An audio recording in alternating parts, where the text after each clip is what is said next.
Hello friends, हम पढ़ रहे थे ह्यूमन सिस्टम का फर्स्ट लेक्चर अपन ने फर्स्ट क्लास में ऑलरेडी डिस्कस कर लिया था। अभी ये सेकंड लेक्चर है जिसमें हम डिस्कस करने वाले हैं अपने ह्यूमन सिस्टम के बारे में। उससे पहले देख लेते हैं कि कल क्या देखा था, जो भी अपना बेसिक था अपन ने। तो कल अपन ने देखा था कि कैसे एक सेल फॉर्म होता है, यानी कि सेल के बाद में कैसे टिश्यू बनता है, उसके बाद में बहुत सारे टिश्यूज़ मिलके ग्रुप बनाते हैं ऑर्गन का। उसके बाद में बहुत सारे ऑर्गन्स मिलके कैसे एक ऑर्गन सिस्टम क्रिएट होता है और बहुत सारे सिस्टम्स मिलके कैसे एक ह्यूमन ऑर्गेनिज्म पूरा बनाता है और कैसे मतलब ऐसे करके अपनी जो बॉडी है वो फंक्शन करती है। ये चीज़ें बिल्कुल बेसिक सा अपन ने देखा था, जो अपन 9th में ऑलरेडी पढ़ के आ चुके हैं। अब आज जो अपन डिस्कस करने वाले हैं वो है अपना डाइजेस्टिव सिस्टम। पहला सिस्टम है इस चैप्टर का डाइजेस्टिव सिस्टम। इसमें जितना भी अपने सिलेबस में दे रखा है उतना बिल्कुल अच्छे से पढ़ेंगे।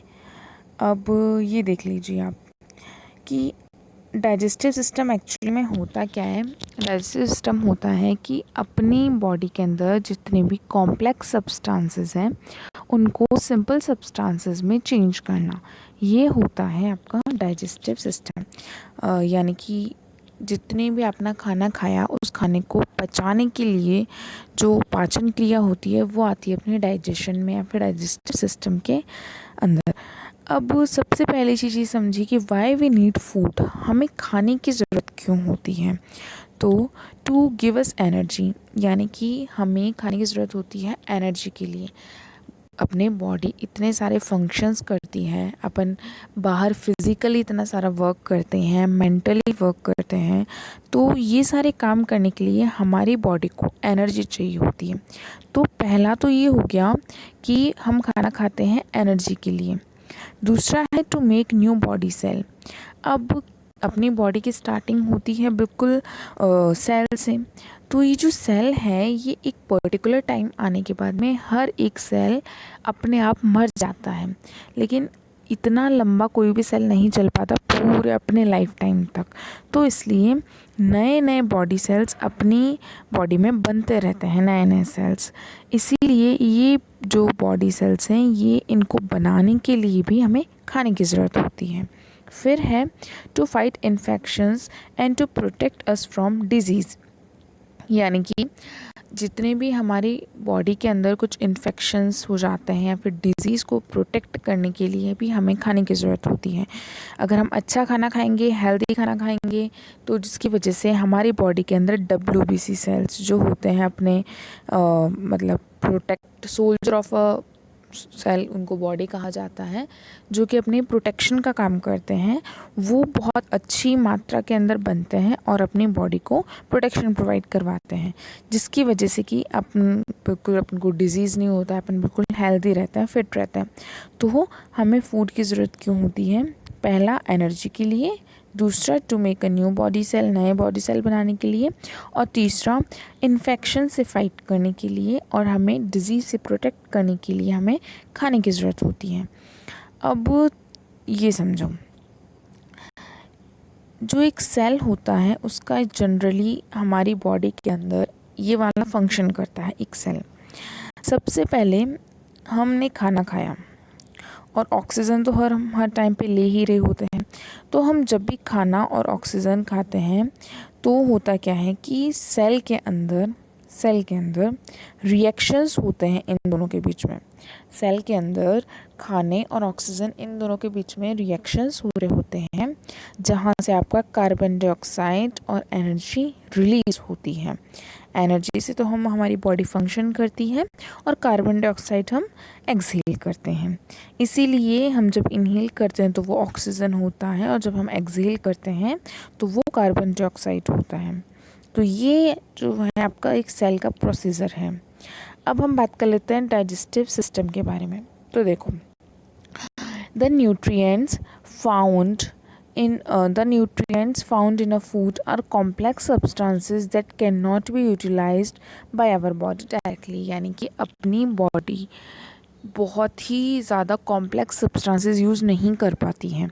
जो न्यूट्रिएंट्स खाने के अंदर प्रेजेंट होते हैं वो बहुत ज़्यादा कॉम्प्लेक्स होते हैं, इसलिए उन्हें अपनी बॉडी डायरेक्टली यूज़ नहीं कर सकती। तो उनको पचाने के लिए यानी कि digestive system helps in the digestion of food by releasing various digestive enzymes. हमारी बॉडी उस खाने को पचाने के लिए, उस खाने के डाइजेशन के लिए बहुत सारे डाइजेस्टिव एंजाइम्स क्रिएट करती है, रिलीज़ करती है, जिसकी वजह से हमारी जो खाना है, जो भी खाना हमने खाया वो कॉम्प्लेक्स सब्सटेंसेस से सिंपल सब्सटेंसेस में चेंज होता है, जिसकी वजह से हमारी बॉडी उसको यूटिलाइज कर सके, हमें एनर्जी मिल सके और हम अच्छे से फंक्शन कर सकें। तो ये होता है आपका डाइजेस्टिव सिस्टम। अब देखो डेफिनेशन देख लेते हैं इसकी। The system of organ and many glands which convert complex substances into simple substances is called digestive system। यानी कि ऑर्गन्स और ग्लैंड का वो एक पूरा सिस्टम जो कि कॉम्प्लेक्स सब्सटेंसेस को सिंपल सब्सटेंस में चेंज करता है, उसे कहते हैं हम डाइजेस्टिव सिस्टम। कॉम्प्लेक्स सब्सटेंसेस को सिंपल सब्सटेंस में चेंज करते हैं, इस सिस्टम को हम कहते हैं डाइजेस्टिव सिस्टम। अब थोड़ा सा और देखिए। ठीक है, डाइजेस्टिव सिस्टम देख लिया, अब है डाइजेशन। तो डाइजेशन क्या होता है? डाइजेशन यानी कि पचाना। तो देखो, the process which convert complex substances into simple and absorbable substances called digestion। यानी कि एक वो प्रोसेस जो कि कॉम्प्लेक्स सब्सटेंसेस को सिंपल सब्सटेंसेस और एब्जॉर्बेबल, अभी जो एब्जॉर्बेबल है इसका मतलब होता है सोखना, यानी कि जिसको हमारी बॉडी बिल्कुल एब्जॉर्ब कर सके, बिल्कुल सोख सके, और जिसकी वजह से कि हमें न्यूट्रिएंट्स मिलके हमारी बॉडी को एनर्जी मिल सके और हम अच्छे से फंक्शन कर सकें। तो ये वाले जो सब्सटेंसेस होते हैं जिनको अपनी बॉडी बनाती है उसे बोलते हैं अपन डाइजेशन। अब ये composition of a digestive system, यानी कि किस किस से मिलके डाइजेस्टिव सिस्टम बनता है। तो डाइजेस्टिव सिस्टम बनता है आपके एलिमेंट्री कैनाल, ग्लैंड्स और ऑर्गन को मिलके, यानी कि 3 चीज़ों को मिलके अपना डाइजेस्टिव सिस्टम बनता है। एलिमेंट्री कैनाल, ग्लैंड्स और ऑर्गन। अभी कैसे बनता है, कैसे होता है, ये आगे अपन अभी देखेंगे। देखो, सबसे पहले है कि कौन कौन से ऑर्गन्स काम आते हैं आपके डाइजेस्टिव सिस्टम में। तो आपके डाइजेस्टिव सिस्टम में काम आता है आपका mouth, pharynx, oesophagus, stomach, small intestine, large intestine और रेक्टम। टोटल 7 अपने ऑर्गन्स हैं जो आपके डाइजेस्टिव सिस्टम यानी कि फूड को डाइजेस्ट करने की या फिर डाइजेशन के प्रोसेस में काम आते हैं। ये टोटल 7 ऑर्गन्स हैं। और ग्लैंड कौन कौन सी है? तो देखो, पहले अपन देखते हैं कि ये पहले अपन ऑर्गन्स डिस्कस कर लेते हैं। सबसे पहले अपन ने देखा था माउथ, ठीक है। बकल कैविटी बोलते हैं इस माउथ को, और ओरल कैविटी भी कहा जाता है। तो सबसे पहला ऑर्गन था माउथ, दूसरा ऑर्गन था अपना ईसोफेगस जिसे अपन फूड पाइप बोलते हैं जनरल लैंग्वेज में, और आपका जो तीसरा ऑर्गन था वो था आपका स्टमक, ठीक है। ये था आपका स्टमक। उसके बाद में था आपका स्मॉल इंटेस्टाइन, फिर था लार्ज इंटेस्टाइन, फिर था रेक्टम और फिर था एनस। सबसे पहले था आपका माउथ के बाद में था आपका फूड पाइप, उसके बाद में स्टमक, फिर स्मॉल इंटेस्टाइन, फिर लार्ज इंटेस्टाइन, फिर रेक्टम और फिर एनस। टोटल 7 ऑर्गन्स होते हैं जो अपनी पूरे डाइजेशन के प्रोसेस में काम आते हैं या फिर डाइजेस्टिव सिस्टम को बनाते हैं। उसके बाद में है अपने एलिमेंट्री कैनाल। एलिमेंट्री कैनाल क्या होती है?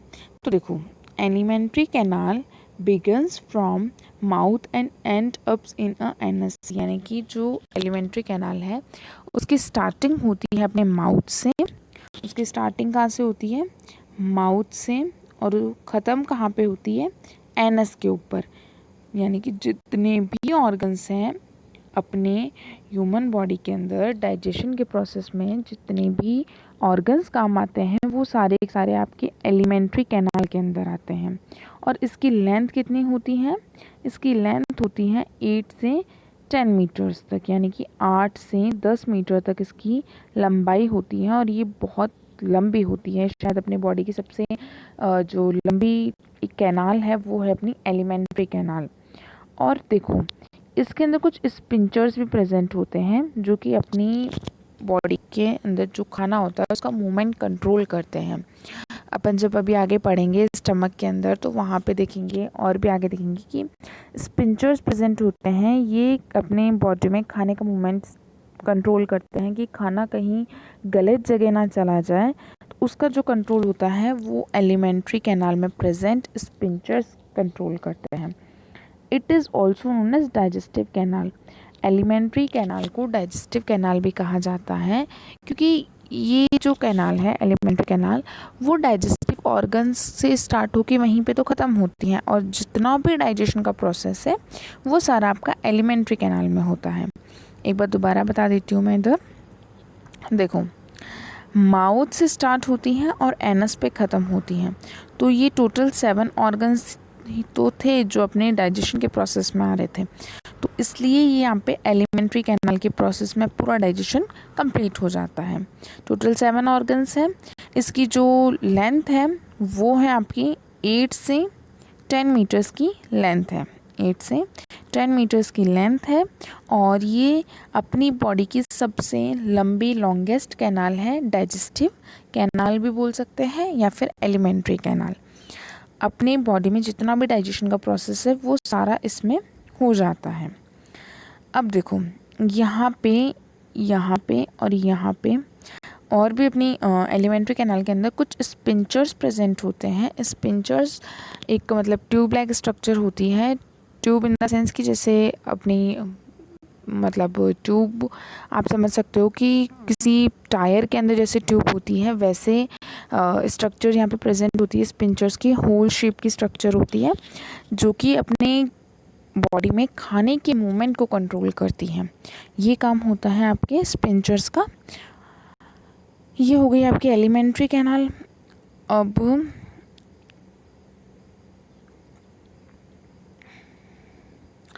ये तो हो गया। इसके बाद में देखते हैं हम थोड़ा ग्लैंड्स के बारे में भी देख लें। ऑर्गन्स की बात कर ली, ग्लैंड्स यहाँ पे देख लेते हैं। देखो मुंह में यानी कि अपने ओरल कैविटी में माउथ में प्रेजेंट होती है सैलिवरी ग्लैंड्स जो कि सिक्रेट करती है सलाइवा। और ये सैलिवरी ग्लैंड्स की 3 टाइप्स होते हैं, पैरोटिड ग्लैंड, सबलिंगुअल ग्लैंड और सबमैंडुलरी ग्लैंड। आपकी सैलिवरी ग्लैंड के 3 पार्ट्स होते हैं, पैरोटिड ग्लैंड, सबलिंगुअल ग्लैंड और सबमैंडुलर ग्लैंड। ये प्रेजेंट होती है आपके ओरल कैविटी के अंदर। उसके बाद में होते हैं आपके, ये तो हो गई आपकी पहली ग्लैंड। दूसरी ग्लैंड है आपकी लिवर जो कि आपकी बॉडी की सबसे लार्जेस्ट ग्लैंड है। बहुत बार पूछ भी लिया जाता है कि अपनी बॉडी की सबसे लार्जेस्ट ग्लैंड कौन सी है, तो अपनी बॉडी की सबसे लार्जेस्ट ग्लैंड है लिवर। उसके बाद में थर्ड है पेनक्रियाज। तो टोटल 3 ग्लैंड्स होती हैं। पहली हो गई अपनी सैलिवरी ग्लैंड, दूसरी हो गई अपनी लिवर और तीसरा हो गया अपना पेनक्रियाज। देखो ये यहाँ पे जो स्ट्रक्चर दिख रहा है अपन को पेनक्रियाज। तो अब यहाँ पे इस डायग्राम में एक बार दोबारा देख लेते हैं। ओरल कैविटी यानी कि माउथ, उसके बाद में आपका ईसोफेगस, फिर स्टमक, फिर स्मॉल इंटेस्टाइन, फिर लार्ज इंटेस्टाइन, उसके बाद में ये रहा आपका रेक्टम और यहाँ पे आ गया आपका एनस।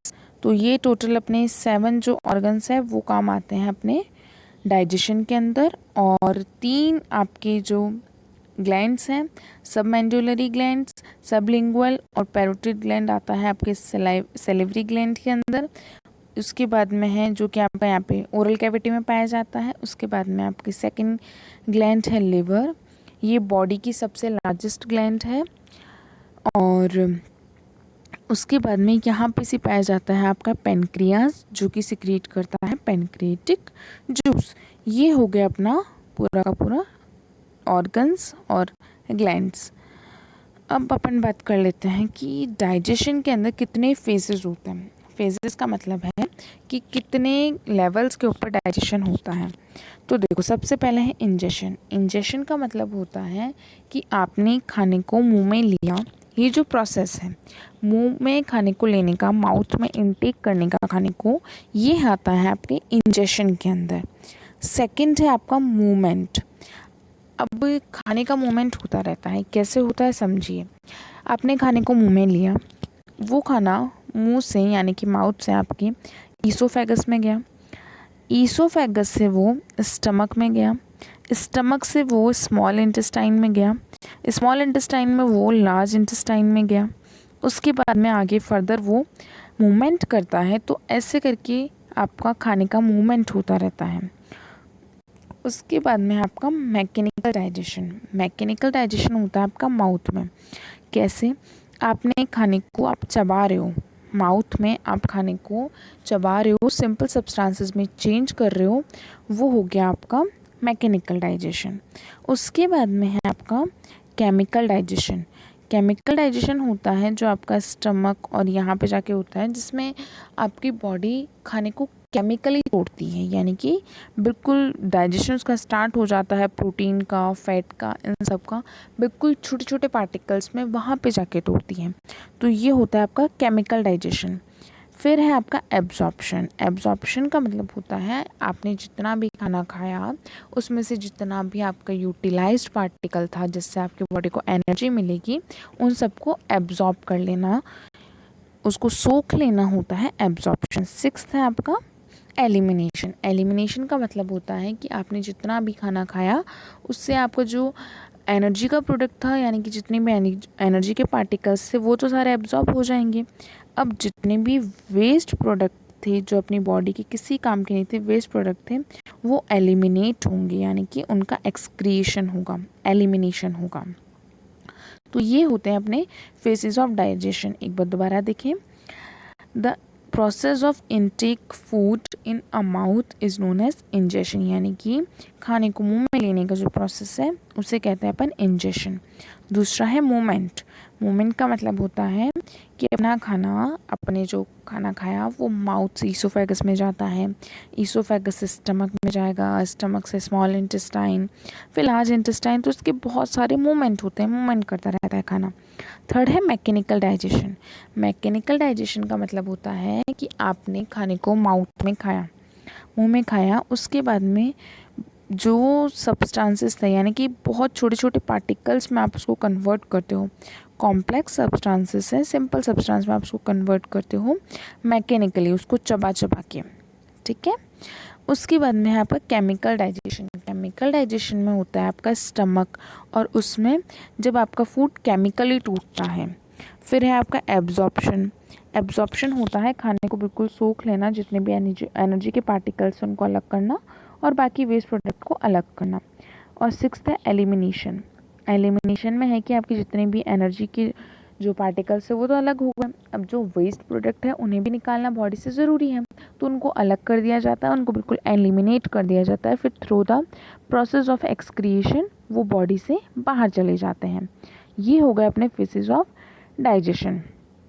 अब ये थोड़ी सी चीज़ समझ लो कि डाइजेशन आपका क्या होता है, मतलब कहाँ कहाँ पे बॉडी में आप जब खाना खा रहे हैं तो खाना कहाँ कहाँ पे जैसे जैसे आगे बढ़ता रहता है, फर्दर मूवमेंट जब इसका होता रहता है तो खाने के नाम चेंज हो जाते हैं। जब तक खाना अपने पास में था तब तक वो खाना था, यानी कि तब तक वो फूड था।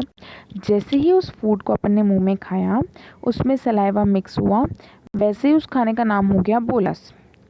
जैसे ही मुंह अपने खाने को माउथ में लिया, उसमें सलाइवा यानी कि लार जो प्रेजेंट होती है अपने मुंह में, सलाइवा ग्लैंड जो प्रेजेंट होती है, वो जैसे ही खाने के अंदर मिक्स हुई, वैसे ही खाने का नाम हो गया बोलस। उसके बाद में जैसे ही आगे ये खाना स्टमक के अंदर गया तो इसके अंदर गैस्ट्रिक जूस प्रेजेंट थे। जैसे ही गैस्ट्रिक जूस आपके स्टमक के अंदर आए, खाने के अंदर मिलेंगे, तो वैसे ही वो कहलाएगा आपका कायम। और उसके बाद में जैसे ही ये कायम आगे स्मॉल इंटेस्टाइन में जाएगा, तब भी ये पेनक्रियाटिक जूस के साथ में मिलके कायम ही कहलाएगा। यानी कि जब भी आपका फूड माउथ में जाएगा और सलाइवा के साथ में मिक्स होगा तो वो कहलाएगा बोलस। उसके बाद में जब आपका खाना स्टमक में जाएगा, यानी कि जब बोलस आपका स्टमक में जाएगा और गैस्ट्रिक जूस के साथ में मिक्स होगा तो वो कहलाएगा आपका कायम। और जैसे ही आपका ये कायम आगे फर्दर मूवमेंट करेगा तो ये कायम ही कहलाएगा पैनक्रियाटिक जूस के साथ में मिलके। स्मॉल इंटेस्टाइन में मिलके भी ये कायम ही कहलाएगा। तो ये होते हैं डाइजेशन के अलग अलग, मतलब जैसे जैसे फूड का डाइजेशन होता रहता है वैसे वैसे आपके जो खाना है उनके नाम चेंज होते रहते हैं, लाइक बोलस है, कायम है, ऐसे करके। हो गया। अब अपन ये यहाँ पे थोड़ा सा दोबारा देख लेते हैं। डाइजेशन क्या होता है? कॉम्प्लेक्स सब्सटेंसेस को सिंपल सब्सटेंस में चेंज करना होता है आपका डाइजेशन। और ये जो पूरा का पूरा आपका मतलब जो प्रोसेस है वो ख़त्म होता है आपके एलिमेंट्री कैनाल में। एलिमेंट्री कैनाल स्टार्ट होती है माउथ से लेकर एनस तक, यानी कि पूरे टोटल 7 ऑर्गन्स आते हैं इसमें, जिसमें आता है आपका माउथ, माउथ के बाद में आता है आपका ईसोफेगस, ईसोफेगस के बाद में आता है आपका स्टमक, स्टमक के बाद में आता है आपका स्मॉल इंटेस्टाइन, फिर आता है लार्ज इंटेस्टाइन, फिर आता है एनस और उसके बाद में आता है रेक्टम। तो टोटल 7 ऑर्गन्स मिलके आप एक डाइजेस्टिव ऑर्गन मतलब फॉर्म करते हैं। और इसी के साथ में यहाँ पे आपके प्रेजेंट होती है माउथ में सेलिवरी ग्लैंड, उसके बाद यहाँ पे प्रेजेंट होता है लिवर और ये होता है पेनक्रियास। ये तीनों ग्लैंड्स और ये तीनों, देखो समझो, ये तीनों ग्लैंड्स और वो 7 ऑर्गन्स मिलके पूरे के पूरे बनाते हैं एलिमेंट्री कैनाल। ठीक है, तो आज अपन ने इन एलिमेंट्री कैनाल के बारे में पढ़ा। अब कल से अपन आगे फर्दर ऑर्गन्स पे डिस्कस करेंगे और उसके बाद में आगे ग्लैंड्स वगैरह ये सब कुछ पढ़ेंगे। So thank you all.